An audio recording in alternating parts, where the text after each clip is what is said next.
Guys, today I'm doing a review of this Gardein crispy fingers. We're gonna do a air fryer recipe, so I'm gonna be putting this in the air fryer and cooking it up. Not really a recipe, just gonna do a quick taste test. I've done this review with the oven, but I've never done it with the air fryer, and I'm hoping it'll actually turn out better. So, all right, let's do this, guys.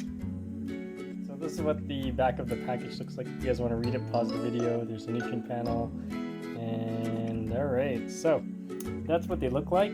Now that's the tray of my air fryer, so we're gonna put that in the gourmet and we're gonna cook it at it says 20. I'll probably cook it at 200 degrees and we'll do it for like 20 minutes. All right, guys, I'll be right back. Guys, so here it is, all done. That's what it looks like, chopped up. Texture wise, it's not bad.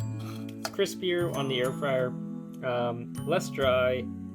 So a little bit more dry because it does get rid of the oil, so it's not bad. It's if you like it a little bit more moist, don't overcook it or use the oven. Alright, stay tuned for more videos, guys.